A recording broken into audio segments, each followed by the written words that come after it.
Hello दोस्तों, मैं ITM कांतन हूँ। आप लोगों का फिर से एक बार बहुत बहुत स्वागत करते हैं हमारे नए यूट्यूब चैनल साइको आईटीएन पे। पिछली क्लासेस में कुछ टेक्निकल वजह से हम लोग जो कंस्टेंट रिलेशन का पार्ट शूट कर रहे थे वो शूट नहीं हो पाया था, तो लगभग आधे घंटे का वीडियो बच गया था। तो आज हम इसे जल्दी से कंप्लीट करते हैं। तो चलिए स्टार्ट करते हैं। देखिए कुछ चीज़, अच्छा एक लड़के ने, मैं और पहले एक डाउट्स हम लोगों ने उनसे पूछे हैं कि सर ये वाला आप ही बता दीजिए, हमसे इसका आंसर नहीं आ रहा। आइए, कहाँ था, एक किन्हीं ने मैसेज किया है व्हाट्सएप पे। आपको भी अगर कुछ डाउट हो तो आप इस नंबर पे व्हाट्सएप कर सकते हैं, ठीक है। ये वाला सब उन्होंने पूछा, सर ये वाला समझ में नहीं आया है, हमको बता दीजिए कैसे हुआ है ये वाला। तो आइए इसको जल्दी से हम सोल्व करके आपको दिखा देते हैं। हमने आपको बताया था ना कि ये वाले आप दो मेथड से कर सकते हैं। एक तो वेक्टर लॉ ऑफ एडिशन से डायरेक्ट लगा लीजिए, या फिर हॉरिजॉन्टल और वर्टिकल कंपोनेंट में तोड़ करके आप इसे बना सकते हैं।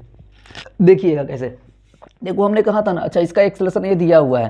तो एक बात बताओ, आप जब रिलेटिव मोशन, एक बात और ध्यान रखिएगा, कंस्टेंट रिलेशन का लगभग कह सकते हैं कि 5% पार्ट ऐसे भी है जो रिलेटिव मोशन के कॉन्सेप्ट से सोल्व होते हैं, ठीक है। तो अब बकाना नहीं है, जब हम लोग कांस्टेंट रिलेशन को एक बार और यहाँ पर यूज करेंगे तब हम लोग रिलेटिव मोशन रिलेटिव मोशन का कॉन्सेप्ट हम लोग पढ़ लेंगे। रिलेटिव मोशन पढ़ने के बाद लगभग कह सकते हो कि 5 से 7 सवाल और ऐसे हैं जो रिलेटिव मोशन के कॉन्सेप्ट से ही सोल्व होंगे। जैसे हमने लास्ट में 1-2 सवाल लिया है, आज आपको करके हम बताएंगे, ठीक है। जल्दी से यहाँ पर देखो मुंगेरी लालू, एक बात बताओ गुरु, हम आपको एक चीज़ बताए थे, रिलेटिव मोशन का मतलब क्या। बताओ अगर यह वेज अगर इधर की ओर ए से आ रहा होगा सर, तो ये वाला पॉइंट इधर की ओर सर कहेंगे ए से आ रहा होगा, ठीक है सर। कोई बात नहीं, इसमें कोई बड़का बात नहीं है। आपने सही बोला कि ये वाला अगर पॉइंट इधर है तो ये वाला पॉइंट भी ए से आ रहा होगा। किसके रिस्पेक्ट में सर? ग्राउंड के रिस्पेक्ट में, पक्का। अच्छा एक बात बताओ कि मान लो कि अगर कोई मुंगेरी लाल को तुम यहाँ पर बैठा देते हो तो इसे क्या लगेगा? इसे लगेगा ना सर कि यह ब्लॉक का एक्सीलरेशन इस डायरेक्शन में है, हाँ या ना। यह क्या है सर? अगर इसको हम कुछ देर के लिए अगर ए नॉट कह देते हैं तो यह वाला है आपका acceleration of block with respect to क्या? Wedge, with respect to wedge. अच्छा एक बात और बताओगे हमें, कह रहा है क्या?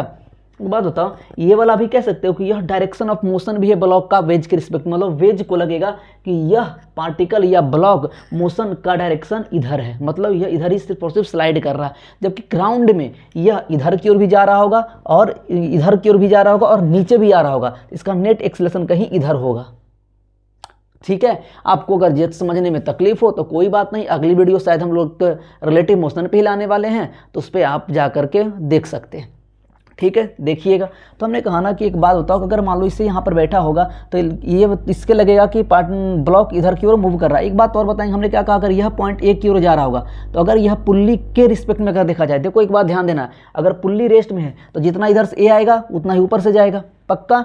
तो एक बात बताओ कि अगर इस पॉइंट को अगर हम ऑब्जर्व करें तो अगर यह इधर की ओर कितना से जा रहा होगा सर? कहेंगे सर देखिए, अगर हमें रिलेटिव मोशन लगाना तो ए और माइनस ए, तो यह इधर की ओर कितना जा रहा है सर? वेज के रिस्पेक्ट में 2a से जा रहा है। हम क्या निकाले हैं? यह निकाले हैं acceleration of point P with respect to wedge, ठीक है। एक्सीलरेशन ऑफ विथ एक सेकंड गुरु, हमने गलत लिख दिया, एक्सीलरेशन ऑफ पॉइंट P लिख देते हैं यहाँ पर विथ रिस्पेक्ट टू वेज। अब एक बात बताओ, हमने क्या कहा, अगर पुल्ली अगर इससे फिक्स है तो अगर पुल्ली के रिस्पेक्ट में जितना एंड इधर की ओर से आया होगा तो सर यह भी इधर की ओर कितना से जाएगा सर? यह आपका 2a से जाएगा, ठीक है। तो बताओ कि अगर हमें एक्सीलरेशन ऑफ अगर ब्लॉक लिखना होगा तो आप चेंज ऑफ फ्रेम का कॉन्सेप्ट लगाएंगे और लिखेंगे सर। अच्छा एक बात और, अगर हमने acceleration of block with respect to ground यहाँ पर नहीं लिखा, क्योंकि आपको पता होना चाहिए कि अगर हम फ्रेम ऑफ रेफरेंस अगर शो नहीं करते हैं तो वो इनडायरेक्टली कौन सा होता है? ग्राउंड होता है।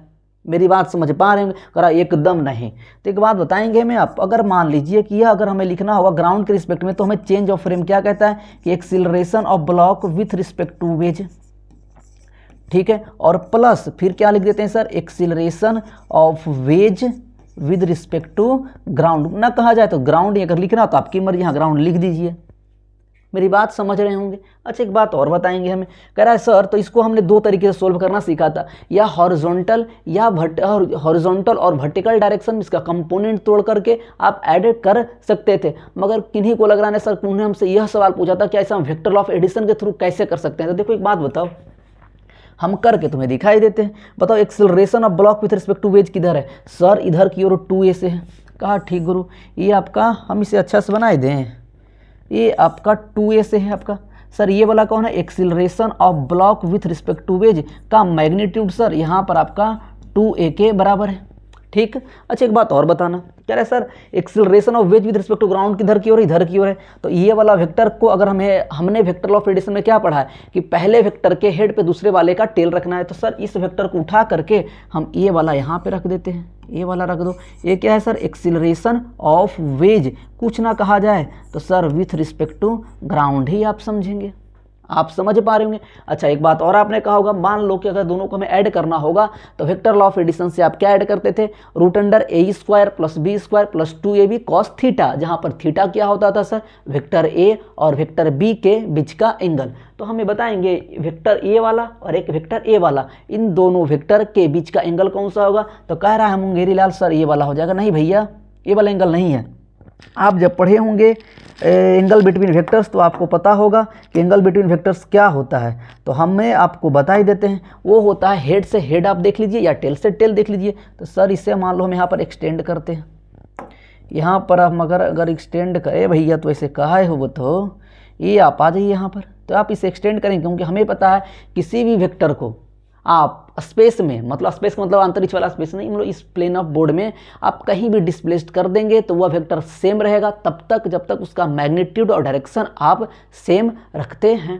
तो एक बात बताओ गुरु, ये वाला एंगल सर, ये वाला एंगल सर थीटा दिया हुआ रहेगा, ठीक है, यहाँ पर दिया हुआ नहीं है, ये एंगल आपको थीटा दिया हुआ है, ठीक है। तो बताओ कि अगर ये वाला एंगल थीटा है तो यही वाला भी एंगल ना सर थीटा है, तो बताओ दोनों का बीच का एंगल कितना हुआ सर, ये हो गया 180 माइनस थीटा। तो आप बता दियो हमको, आ जाओ जरा। तो कहेंगे सर अगर हमें एक्सिलरेशन ऑफ, अच्छा ये से आप फिर से क्या कर देते, ये से ज्वाइन कर दीजिए, तो ये मिल जाएगा आपका एक्सिलरेशन ऑफ ब्लॉक। अरे बोलो, ठीक है। तो सर एक्सिलरेशन ऑफ ब्लॉक अगर हमें लिखना होगा ग्राउंड के रिस्पेक्ट में ना कहा जाए तो कुछ, तो इसका मैग्नीट्यूड निकालने के लिए अंडर रूट आप लिख लीजिए यहाँ से a का स्क्वायर प्लस 2a का स्क्वायर और प्लस 2ab, तो a इंटू 2a और थीटा की जगह बस आप कॉस 180 माइनस थीटा रख रहे होंगे। यहाँ पर जो भी आपका आंसर आएगा वो आंसर आ जाएगा।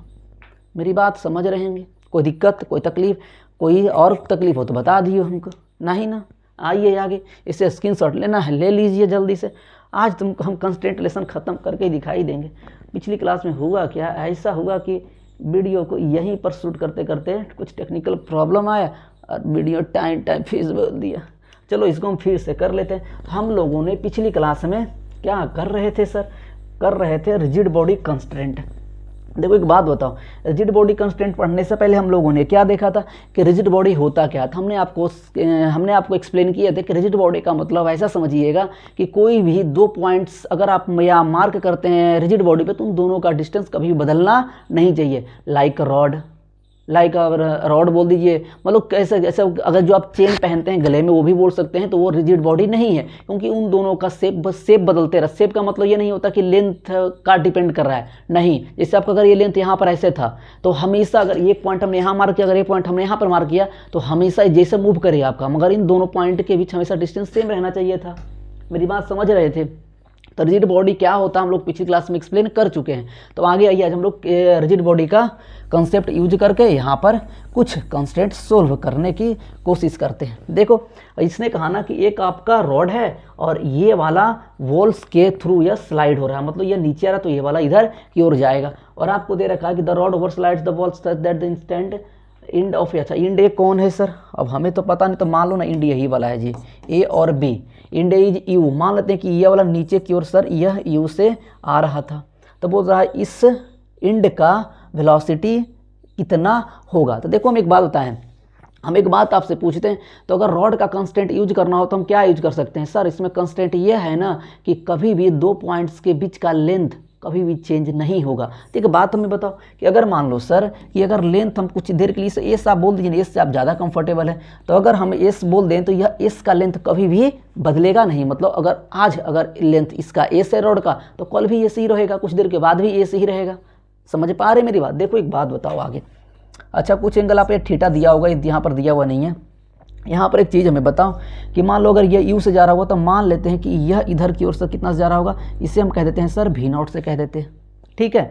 तो आप एक काम करेंगे, इसका कंपोनेंट अलॉन्ग द, जरा हम दो कंपोनेंट ले रहे हैं, एक इधर की ओर ले रहे हैं सर, तो सर अगर ये वाला थीटा रहा होगा तो ये वाला भी थीटा रहा होगा, कहाँ से सर, तो सर ये वर्टिकली अपोजिट एंगल से ये वाला एंगल और ये वाला एंगल सेम है। अरे बोलिए, अच्छा सर, तो अगर ये वाला कंपोनेंट इधर और ये कंपोनेंट इधर आप तोड़ रहे होंगे, तो बताओ अगर वी नॉट का कंपोनेंट अगर इधर तोड़ेंगे तो सर ये वाला कितना आएगा, सॉरी हमने उल्टा लिख दिया ना सर, कर हाँ लिखे ना, आपकी मर्जी जो लिख दीजिए। बताओ इधर से कंपोनेंट, तो सर ये वी नॉट कॉस थीटा होगा, और अगर यह कंपोनेंट आप लेंगे, भैया इसे तुम काहे लिखाते हो, ये मुंगेरी लाल नहीं सुधरेगा। बताओ इधर से आप क्या आएगा, वी नॉट साइन थीटा। अरे बोलो गुरु घंटाल दास नहीं समझ में आया। देखो एक बात बताएंगे हम, अगर ये बताओ अगर ये एंगल थीटा है सर, तो ये वाला एंगल 90 माइनस थीटा रहा होगा। अगर आप इसका कंपोनेंट, एक कंपोनेंट आप इधर लेते हैं तो सर यह यू कॉस 90 माइनस थीटा, मतलब ले दे करके यह यू साइन थीटा बन रहा होगा। तो सर यह यू साइन थीटा है। इसका कंपोनेंट ये वाला लेंगे, इससे कोई फर्क पड़ेगा नहीं, मगर यहाँ हम फिर भी लिख देते हैं, ये आपका आएगा यू कॉस थीटा आएगा। हम आपसे एक चीज़ पूछते हैं, हमने आपको शुरुआती क्लास में आपको ds बटा dt लिखना सिखाया था। सर ds बटा dt होता क्या था, सर ds बटा dt कुछ और नहीं, s के चेंज होने का रेट, या आप कह सकते हैं इसके बदलने का या घटने या बढ़ने का दर, हिंदी में अगर बोले तो सर यहाँ पर यह एस की बात करें तो यह वाला डिस्टेंस घटा रहा था, तो सर यहाँ पर हम लिखेंगे माइनस यू साइन थीटा। ठीक है सर। अच्छा बता दो जरा, ये वाला अगर लिखेंगे आप तो बताओ ये वाला क्या लिखेंगे, सर ये वाला ना डिस्टेंस बढ़ा रहा था, तो हम यहाँ पर लिखेंगे वी नॉट कॉस थीटा। बोलो। अच्छा एक बात और बताइएगा, सर ds बटा dt का मतलब है एस के घटने मतलब इंक्रीज और बढ़ने, मतलब सॉरी घटने और बढ़ने, डिक्रीज और इंक्रीज होने का रेट। तो सर एस तो आपने अभी कहा कि इसका लेंथ ऑफ रॉड कभी भी चेंज नहीं होगा, इसका मतलब टाइम के साथ जो ds बटा dt की वैल्यू है उसकी वैल्यू 0 के बराबर आएगा। कहा ठीक है सर, इसका मतलब यह वैल्यू 0 होगा, इससे कोई शक है नहीं। अरे बोलो बताओ क्यों इसलिए सर इसलिए क्योंकि लेंथ ऑफ रॉड जो है आपका, length of rod is equal to constant रहना है सर। ठीक है, लेंथ ऑफ रॉड कांस्टेंट रहना है। तो सर यहाँ पर आप क्या करेंगे कि सर ds बटा dt की वैल्यू आप 0 पुट करेंगे, तो सर ds बटा dt 0 पुट करेंगे तो यहाँ से आपका u sine theta is equal to v naught cos theta आ रहा होगा। अरे जल्दी से बोल दो धीरे से, तो आ जाओ u tan थीटा के बराबर आप आंसर निकाल पा रहे होंगे। कोई दिक्कत कोई तकलीफ नहीं, तो जल्दी से आप इसे स्क्रीनशॉट लेना ले लीजिए। 2-4 कंसेप्ट और बचा है, जल्दी आज कंप्लीट करते हैं। अगली वीडियो हो सकता है रिलेटिव मोशन पे ही आए, ऐसे ही छोटे छोटे पार्ट्स में बांट देंगे। और एक बात, जो हम लोगों ने प्रारंभ 1.0 बैच स्टार्ट किया वो ऐसा नहीं कि उसमें वीडियो नहीं जा रहा तो उसको हमने ख़त्म कर दिया है। कुछ दिन वेट कर लिए, लगभग 2-4 दिन और कुछ टाइम लगना है, उसके लिए असाइनमेंट बनवाना है, बहुत टाइम कुछ काम है उसका करना। ठीक है, तब तक आप इससे पढ़ लेंगे। आइए आगे देखो, ये कह रहा है क्या कि if two rigid body remains in contact the component of velocities of their contact point along common normal is same. एक बात समझिए, इसका मतलब क्या है, पहले एक बात हम तुमसे पूछते हैं और फिर हम तुमको बता ही देते हैं। करा का देखो, अगर मान लीजिए सर, मान लीजिए भैया तू इससे तू हट जाइए, तू हट जा, आ जा। हम तुमसे एक चीज़ पूछते हैं, मान लीजिए ना गुरु कि ये 2 बॉडी कॉन्टेक्ट में, एक बॉडी ए वाला और एक बॉडी हमने ए वाला लिया। ठीक है, ले लिया। कह रहा अब क्या करेंगे इसको, हम तुमको समझाते हैं क्या करेंगे। देखो तो एक बार हम ना कह रहा ना कि मान लीजिए 2 बॉडी कॉन्टेक्ट में है, तो वो कहता है कि component of their velocities along common normal same होगा। सर क्यों होगा, अभी हम बताते, एक बात बताना जरा, हमें पहले समझने से पहले कुछ बात बताओगे। कह रहा है का मास्टर, देखो अगर हम ये तो आपका मान लीजिए इसका सेंटर था, तो अगर हम ये वाला लाइन ड्रॉ करें, अब देखो सेंटर से पास नहीं किया तो इसमें हमारा तकलीफ नहीं है, इसको हम ऐसे कर देते हैं। ठीक है सर। अच्छा अगर मान लो सर कि ये वाला को अगर हम लें, इसे आ जाइए सर, ये वाला हमने यहाँ पे ले लिया। हम आपसे एक चीज़ पूछे तो ना बताओगे, बताओ आपने 10th क्लास में पढ़ कर आए हो, कहता 10th क्लास में पढ़े होते तो यहाँ पर हम क्या कर रहे होते। देखो कि अगर आप कोई सेंटर से अगर ये लाइन अगर रेडियस के थ्रू ज्वाइन करते हैं सेंटर में, तो ये जो लाइन होता है यह परपेंडिकुलर, जिसे आप टेंजेंट भी कहा करते हैं। ये तो पता होगा गुरु घंटाल दास। करा बिल्कुल नहीं पता, अगर पता होता तो यहाँ पर क्या करते। सुनना मेरी बात, तो इसे सर इसका जो नाम है इसे आप कहते हैं कॉमन टेंजेंट कहते हैं, कॉमन टेंजेंट। सॉरी गुरु, sorry, common normal, common normal. ये क्या है आपका कॉमन नॉर्मल का मतलब कि दोनों का नॉर्मल, कॉमन नॉर्मल। अच्छा सर, एक बात और बताएंगे, अगर हम इसका नाम पूछे तो जल्दी से बोलो गुरु। क्या सर? यह आपका कॉमन टेंजेंट है, कॉमन टेंजेंट।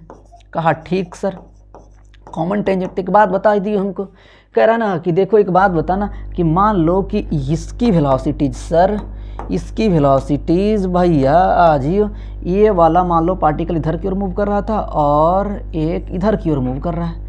मान लो कि ये वाला वेलोसिटीज v1 था सर, ये आपका θ1 मान लीजिए, और यह v2 से मूव कर रहा था और ये आपका θ2 से मूव कर रहा था। अगर हम मान लेते हैं कि इन दोनों का बीच का जो डिस्टेंस था सर, ये वाला मान लेते हैं, कुछ देर के लिए s मान लेते हैं। अच्छा सर, तो एक बात बताओगे हमें? सर कह रहा है का मास्टर इसको हम उधर ही कर देते हैं, फिर हम लिखेंगे। कह रहा है आप क्या मर्जी, आपका बोर्ड और आपका कुछ भी लिख दीजिए, कहाँ फ़र्क पड़ता है। आओ, ज़िंदगी में तो तकलीफ़ है। हम तो तुम्हें एक ही बात बताए हैं कि अगर तकलीफ़ है तो फिनाइल का चाय सुबह शाम लिया करें। अरे बल बताओ, यहाँ पर छोड़ो, एक बात बताएंगे हमें, डी/dt के वैल्यू बताएंगे तो कहेंगे सर देखो सीधा सा बात है, आप एक कंपोनेंट इधर की ओर तोड़ लीजिए। कहेंगे सर कितना लेंगे? तो सर ये v1 cos θ1।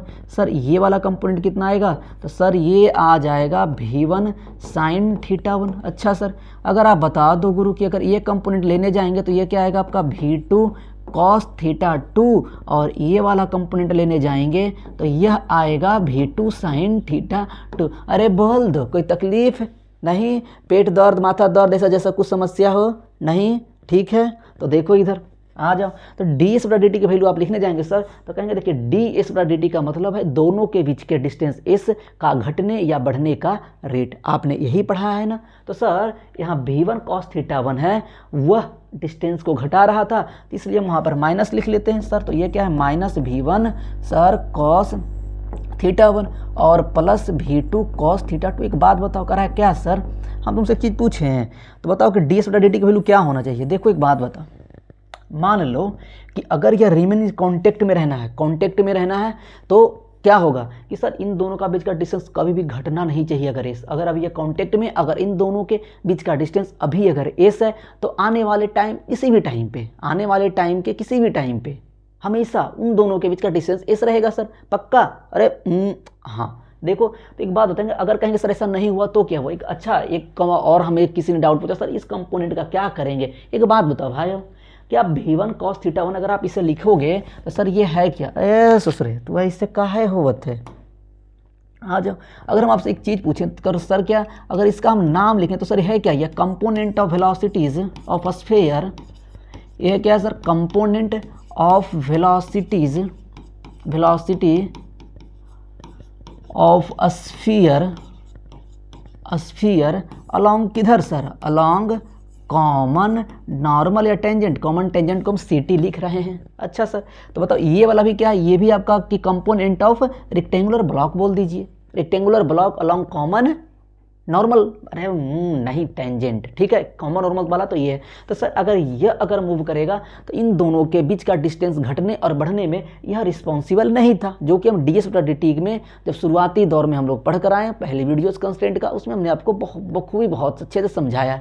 तो सर क्या कि अगर v1 और v2 sorry v1 sin θ1 v2 sin θ2 यह रिस्पॉन्सिबल नहीं है इस ब्लॉक और इस ब्लॉक के बीच के डिस्टेंस को चेंज करने में। रेस चेंज करने में रिस्पॉन्सिबल कौन सा था? तो v1 cos θ1 v2 cos θ2। Sir इसका क्या करें भाई? जब आप कोलाइडिंग अथी पढ़ते हैं ना, कोलिजन वगैरह, तो वहाँ पर यह यूज हो जाता है कि अगर दो बॉडी अगर कोलाइड कर रहा है तो आपका यह कंपोनेंट आपस में इक्वल होना चाहिए, जो हम लोग आगे कभी सीख लेंगे, पक्का कोई दिक्कत। वो कंस्टेंट का पार्ट नहीं है, जब हम लोग वो फाउंडेशन में आएंगे उसमें बहुत अच्छे से सीखने वाले हैं। ठीक, देखो इधर तो sir v1 cos θ1 v2 cos θ2 आपको समझ में आएगा कि ds/dt के रिस्पॉन्सिबल ये है। तो सर अगर मान लें कि v1 cos θ1 अगर ज़्यादा हो जाए, अगर ज़्यादा हो जाए तो ज़्यादा होने का मतलब क्या? पेनिट्रेट करेगा, मतलब कांस्टेंट वो है नहीं, वो कुछ और उसका शेप ही चेंज करेगा। अच्छा v1 cos θ1 अगर कम हो जाए v2 cos θ2 से तो ये मस्त पीछे रह जाएगा और वो आगे भाग जाएगा, तब भी कॉन्टेक्ट टूटेगा। कॉन्टेक्ट में रहने का मतलब था सर कि v1 cos θ1 की वैल्यू v2 cos θ के बराबर है। सर तो क्या इसको हम लिख दें? So is equal to so sphere and rectangular block, sphere and rectangular block, so for ना ही लिख सकते हैं, for sphere and rectangular block, rectangular block remain in contact, इस पे हम सवाल करेंगे गुरु, कहाँ हिड़बड़ा रहे हो तुम। Remain in contact ds Bhaya ds बटा dt की वैल्यू सर क्या कर दीजिए, सिंपल सी बात है 0 कर दीजिए। अरे बोलो, तो मतलब कि अगर हम आपसे एक चीज़ पूछें, कह रहा है का, हम तुमसे पूछत हैं कि दो बॉडीज को कांटेक्ट में रहने के लिए क्या करेंगे, तो कहेंगे सर दो बॉडीज अगर कांटेक्ट में रहना चाहता है ना तो एक ही काम करेगा, कहेंगे का, तो हम कहते हैं कि उसके कॉमन नॉर्मल के अलॉन्ग जो वेलोसिटीज़ है वह इक्वल होगा। वही हमने ऊपर लिख दिया। समझ में आया कि नहीं आया? पक्का आगे बढ़ जाएं। बोलो मुंगेरी लाल, एक बार स्क्रीनशॉट ले लो। तो इसकी वैल्यू 0 करेंगे तो सर यहाँ पर क्या आ जाएगा, V1 ए भाइयों V1 cos theta 1 is equal to, आप लिख पा रहे होंगे V2 cos थीटा 2 के बराबर। हाँ या ना, ये लिख लीजिए सवाल। आगे आइए, देखो जरा आगे आ जाओ। आगे क्या है सर, ये वाला। हाँ चलो, ये क्या कह रहा है कि block slides over wedge, the wedge has velocity as shown in figure. कहाँ है सोन इन फिगर, नहीं दिया है तो ये तो गड़बड़े देव। हम मान लेते हैं ना, हम क्या करें, हमारे भी लाइफ में बहुत तकलीफ है कि ये ससुर वेलोसिटी छूट जाता है पीछे। हम दिखाई देते हैं ना कि ये भैया V0 से जा रहा है। आ जाओ गुरु, ये रहा ऐसे, आ जाओ। मान लो ये आपका वेलोसिटी V0 है सर। आगे आ जाइए। करा horizontal component of velocity of block, horizontal component. अच्छा एक बात बताएंगे हमें, अच्छा मान लो अभी इसका 2 कंपोनेंट है तो ये लिख रहे हैं वेलोसिटी ऑफ कौन सा सर, जल्दी बोलो, ब्लॉक। ठीक है, इसका 2 कंपोनेंट होगा सर। क्यों होगा अभी हम समझाते हैं ना गुरु। एक आपका वर्टिकल वाला, अरे भाई वो तो ऐसे हो जाओ, ये वर्टिकल वाला, और एक आपका हॉरिजॉन्टल। बच्चा वर्टिकल नीचे लेके हॉरिजॉन्टल ऊपर लिख रहे हैं। उसमें से एक कंपोनेंट या 2 मीटर पर सेकेंड दे रखा है ब्लॉक का, 2 मीटर पर सेकेंड। आपसे पूछा है कहा कि vertical component of velocity of block and also find speed of block. अच्छा देखो, स्पीड निकालने का मतलब है कि आप वेलोसिटी निकाल लीजिए, क्योंकि 2 कंपोनेंट है, 2 कंपोनेंट है तो एक एक्स एक्सिस के लॉन्ग मान सकते हैं, एक वाई एक्सिस के लॉन्ग। तो आपको पता है कैसे स्पीड निकालते हैं सर, वेलोसिटी का मैग्नीट्यूड ही तो स्पीड होता है। पक्का, हाँ तो वही होता है इंस्टेंटेनियस, मगर होना चाहिए। कुछ ना कहा तो इंस्टेंटेनियस की बात भी करते हैं। तो एक बात हमें बता दो, सुनो, अब ये अगर वर्टिकल वेलोसिटी इधर की ओर है, अति हॉरिजॉन्टल वेलोसिटी का 2 मीटर पर सेकंड दे रखा हुआ, तो कोई मान लो मुंगेरी लाल कहेगा ना हम तो हॉरिजॉन्टल इधर मानेंगे, तब भी कोई तकलीफ नहीं होना। चलो मान के दिखाते हैं, ठीक है। आ जाओ तुम्हें हम कैसे इसको बनाना है। अब कह रहा है कि अच्छा एक बात और कि ये इसने कुछ कहा नहीं, तो आपको 2 वेज है, इसका मतलब कि दोनों रिमेन इन कॉन्टेक्ट में है। तो हम कॉन्सेप्ट कौन सा यूज करेंगे सर, वही कि अगर 2 बॉडीज, अगर रिजिड बॉडी अगर रिमेन इन कॉन्टेक्ट है तो उनके वेलोसिटीज का कॉमन नॉर्मल के अलोंग वेलोसिटी क्या होगा, कंपोनेंट का वेलोसिटी का component along common normal same होगा। आइए जरा कर देते हैं गुरु। आ जाओ, बता दियो हमको, कर दे, आयो जरा। देखो जरा एक बात बताओ कि अगर हम ये वाला लें तो बताओ ये वाला सर का है, सर का है इसको, ये वाला सर ये तो आपका कॉमन नॉर्मल ही तो है, कॉमन नॉर्मल। एक बात हमें बताएंगे, कह रहा है सर, कहेंगे का बस इसका वेलोसिटी आपका हॉरिजॉन्टल है, मतलब ये इधर की ओर मूव कर रहा है या इधर की ओर, हमें कैसे पता चलेगा। अगर आप ऐसे सोचना, अगर सोच सकते हैं, अच्छा कुछ ना कहा जाए तो ग्राउंड के रिस्पेक्टिव भी आपको लेने, तो मान लेते हैं अगर तुम्हें दिमाग लगाना हो मुंगेरी लाल, तो बताओ कि अगर यह ब्लॉक इधर की ओर जा रहा होगा तो यह इधर की ओर जाएगा, तो यह कहाँ आएगा, नीचे की ओर। किसके रिस्पेक्ट में, इसके रिस्पेक्ट में। पक्का सोच लो, ठीक है। इसका मतलब यह एक नीचे की ओर जा रहा होगा और इधर की ओर भी ग्राउंड के रिस्पेक्ट में यह जा रहा है कि भैया यह यहाँ पर बैठ जाओ तो इसको लगेगा कि यह सिर्फ और सिर्फ नीचे की ओर आएगा, ठीक है। मगर अगर आप ग्राउंड के रिस्पेक्ट में देखेंगे तो या इधर की ओर भी जा रहा होगा तो इधर की ओर भी जा रहा होगा, तो इसका नेट वेलोसिटी कहीं इधर की ओर बीच में आएगा। तो हमें पता है इसका ले दे करके वेलोसिटी इधर की ओर ही है, इसमें कोई शक नहीं है हॉरिजॉन्टल। मगर मान लो किसी को एग्जाम में लिखने नहीं करा है सर, हम इधर मान लेंगे तो क्या दिक्कत होगा, कोई दिक्कत नहीं होगा। अगर आने का आंसर होगा तो माइनस में आ जाएगा, स्पीड तो वैसे भी निगेटिव होता नहीं, तो वहाँ पॉजिटिव ही आना है। कहेंगे सर क्या करेंगे, देखो मान लो कि यह वेलोसिटी का अगर आप, अच्छा इसको हम अच्छा से बना देते हैं सर, नहीं तो तकलीफ ना हो जाए। आ जाओ सर, ये ले लेते हैं हम इसका। तो बताइए कि ये वाला अगर हम कंपोनेंट लेते हैं सर, देखो ये तो ना अलग दुनिया में जीता है जी। आ जाओ, ये वाला हॉरिजॉन्टल कंपोनेंट का और सर ये वाला वर्टिकल कंपोनेंट का। आ जाओ। अच्छा सर क्या कर रहे हैं, देखो ज़रा अच्छा से समझा देते हम तुमको।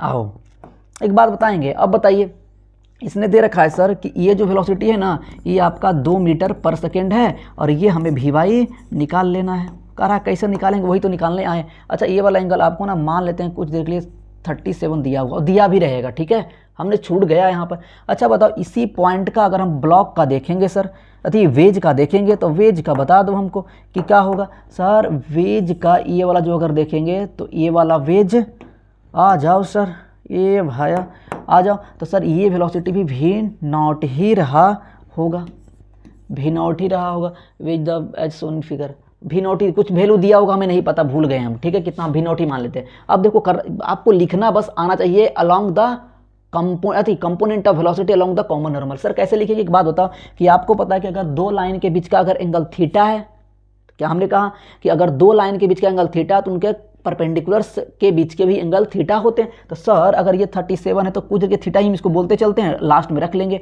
ये थीटा होगा।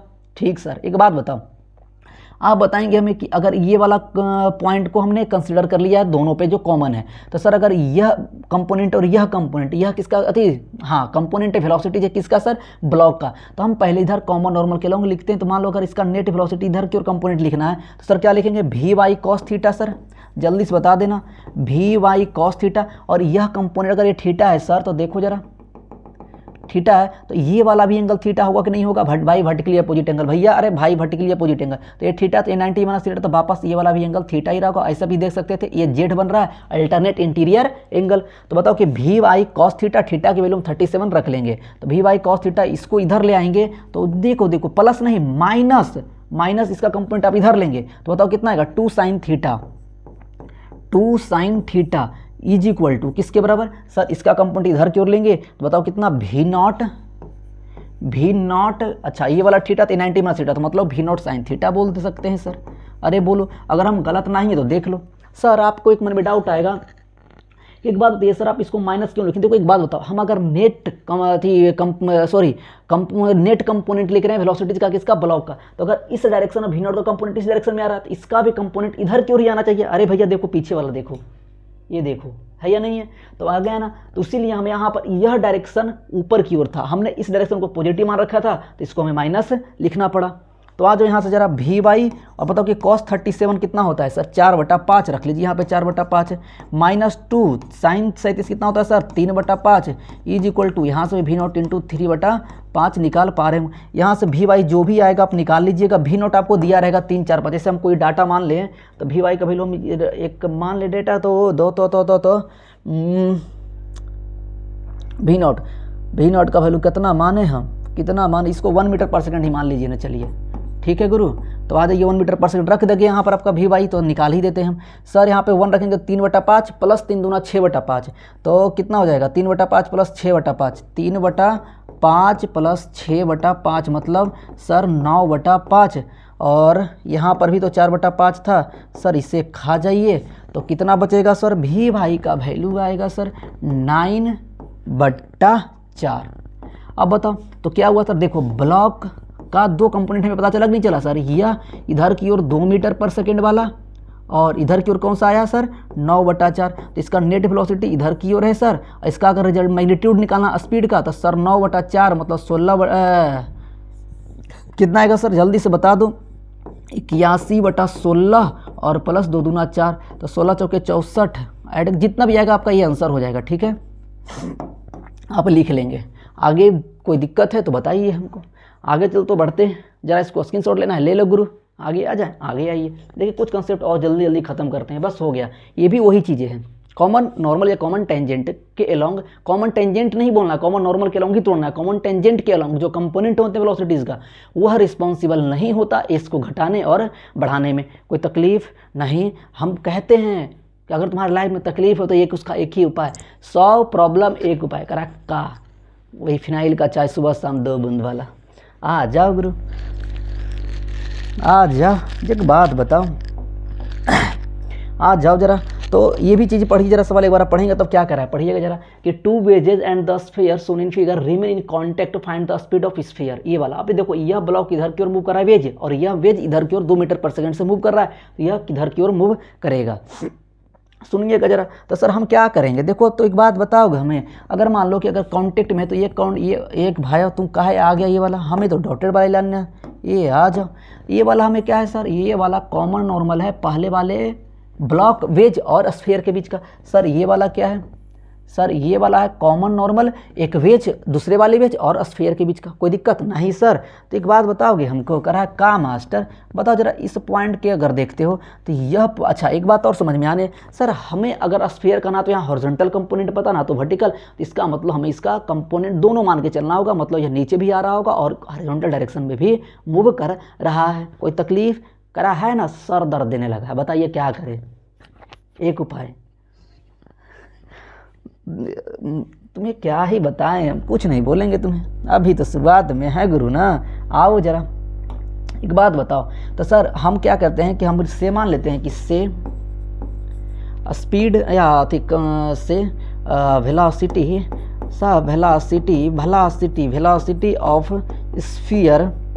Velocity of sphere Vx and Vy।